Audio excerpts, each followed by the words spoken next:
Let's talk about Fauci. So one day before President Trump took office, Dr. Fauci gave a speech warning all of us that Trump would have to deal with a cataclysmic pandemic. This was the day before Trump was sworn into office. He was warning us that the greatest crime in world history was about to happen. We should have been paying attention, but we weren't. Watch.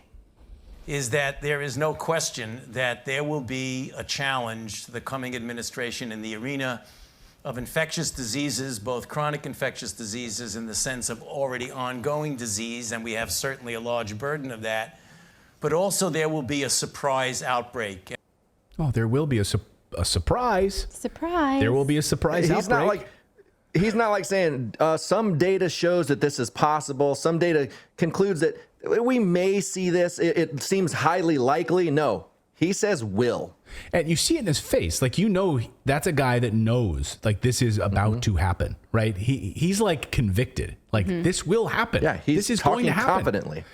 So he knew what was about to come, right? After all the funding that he provided in Wuhan, like, he knew about all of this. He tried to cover it up, lie about it, lied to Congress about it, if you remember this. I don't know how many times I can say it, Madam Chair. We did not fund gain-of-function research to be conducted in the Wuhan Institute of Virology. Oh, yeah. That was a lie, right? Because when we walked it back, we knew exactly what happened. There was funding of that, and had to walk that back. Well, Twitter is about to drop the Fauci files, right? And that's why the mainstream media is helping to mount a Fauci charm offensive. Look, he's been retired for a week. His last day on the office was what? December 30th, right? December 30th was his last day.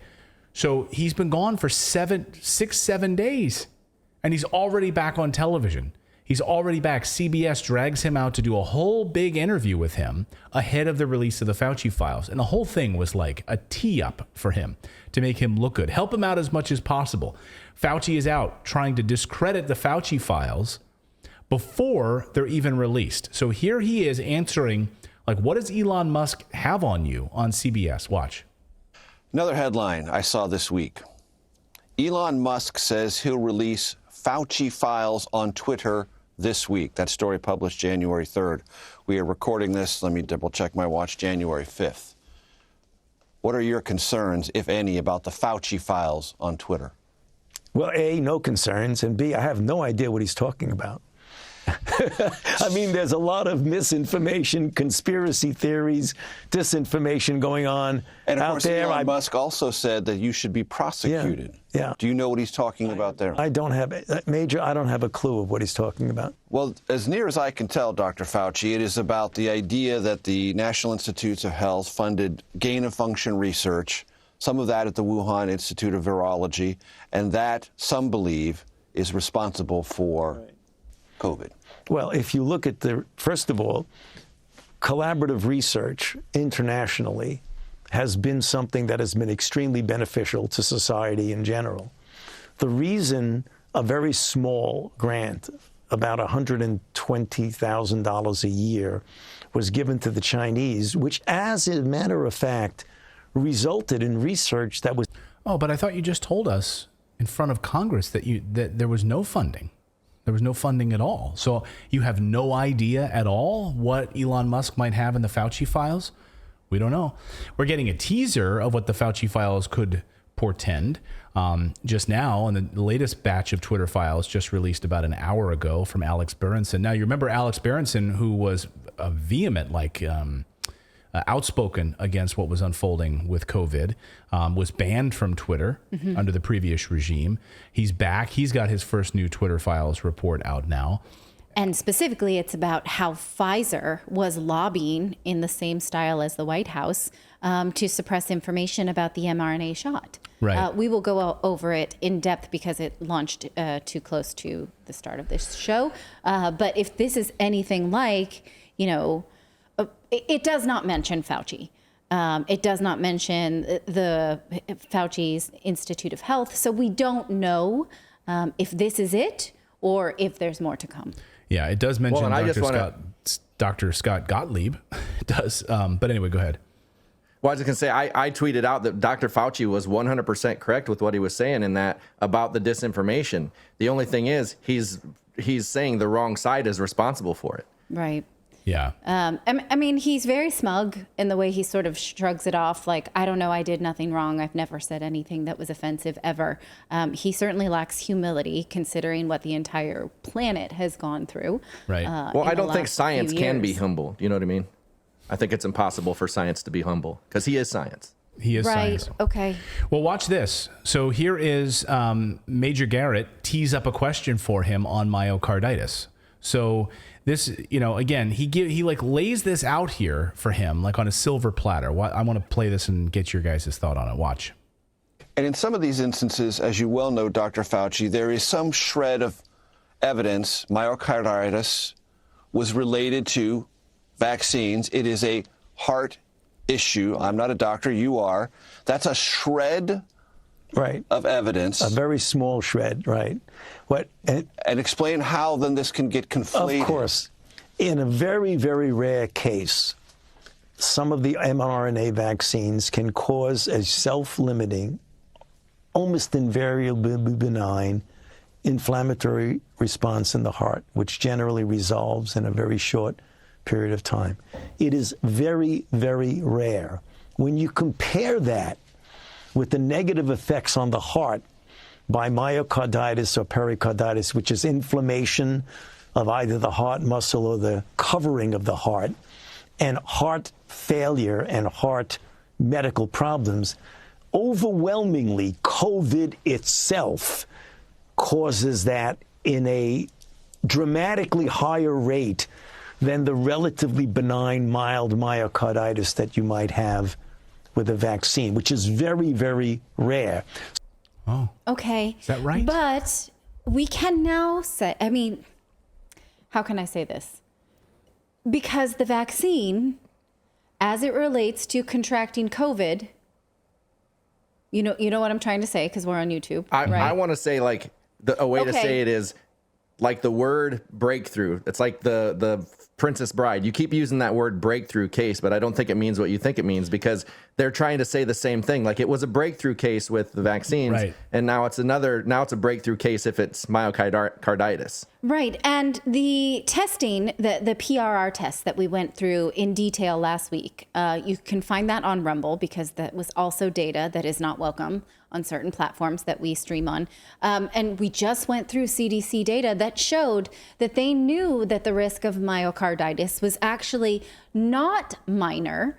It had a ratio that we go over, that they were looking for anything. Why are you doing this? You don't want me to say these things? No, I do. I'm just going to say, but yes, I'm pointing to what's Dr. Peter McCullough in this next thing. If you want to go to it, you can. No, you go to it. Sorry. So,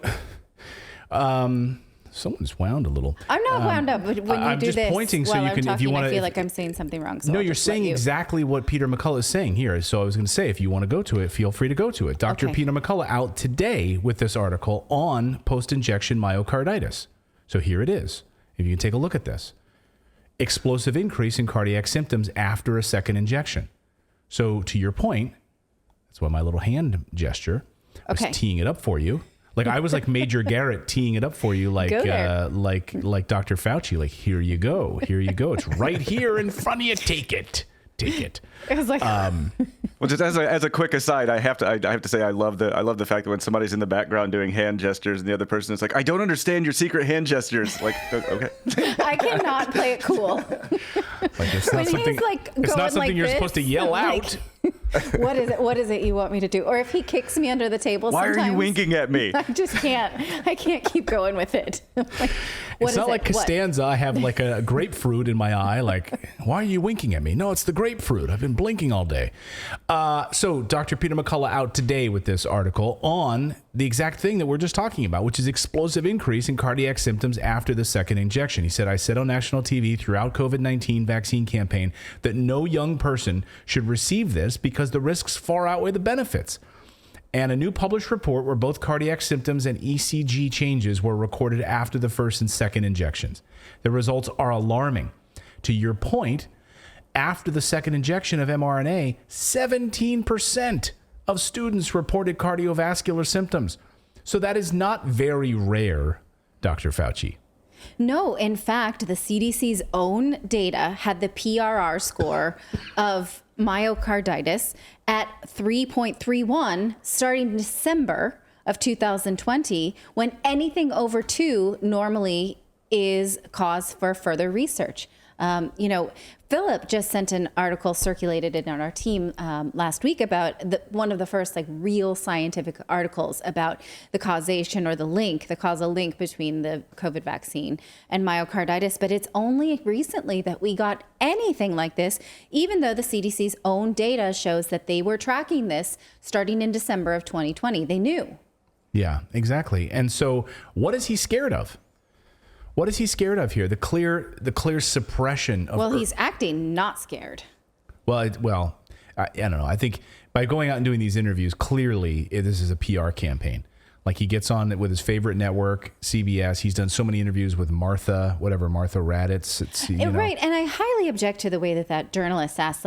There seems to be a tiny shred, that's what I'm saying. He's laying it out on a platter about myocarditis. Well, you can read up on it too. He's like, I'm not a doctor, so I'm not going to do any journalistic digging here. Right. People are saying it like it's blowing in the wind. Right. You can't give him some hard data to react to. No. Such as the one that we read that's all publicly available for all of us. I watched the whole hour-long interview, and a lot of people in the chat are saying, please, I could never watch an hour of that little squeaky monkey.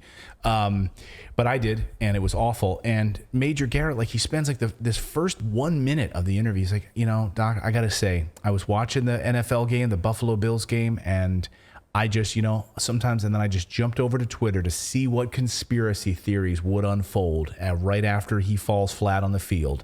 And it was only about 20 minutes or so before I started seeing all of the misinformation flowing in, basically on we vaccine. Don't have any information. Right. We do not have information about that person's health. Right. So he was walking in there with his bias, teeing it up for Fauci. Here's my bias on this. How do you handle all of this misinformation? You're such a god. You're such an amazing person. Must be really hard to be you. So we knew in January that the Biden administration was actively trying to silence people on social media. This was before we even knew about the pandemic. And this was January, a month and a half to 2 months before we even had widespread panic about it. We knew that there was clear suppression of early treatments had already been proven to work. Those were being suppressed by the Biden administration. So maybe that's what he's scared of.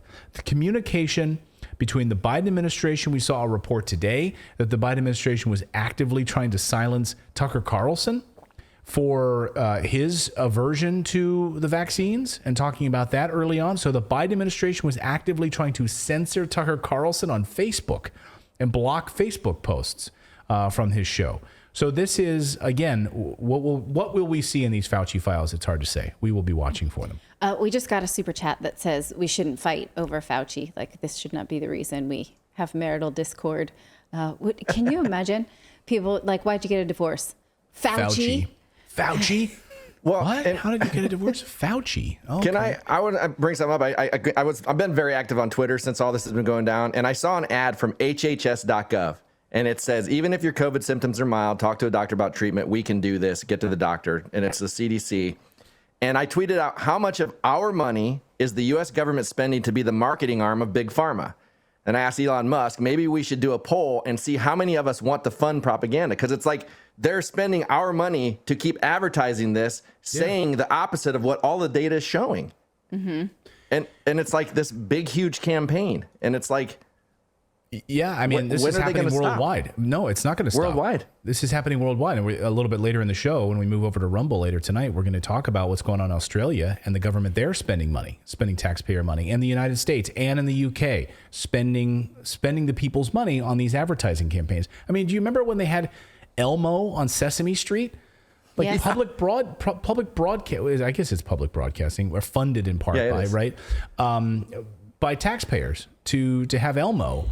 On there, getting a shot. Bless you. Sound like Elmo. Sorry. Thank you so much for watching this segment here at Redacted. We are live every day at 4 p.m. Eastern Time, trying to share the stories that the mainstream media will not cover. You should also come over and join our community of Redacted Rebels over at redacted.inc. That's our private locals community where we can share exclusive content that we simply cannot share here on YouTube. Come over and join the rebellion together right now by going to redacted.inc. We'll see you next time.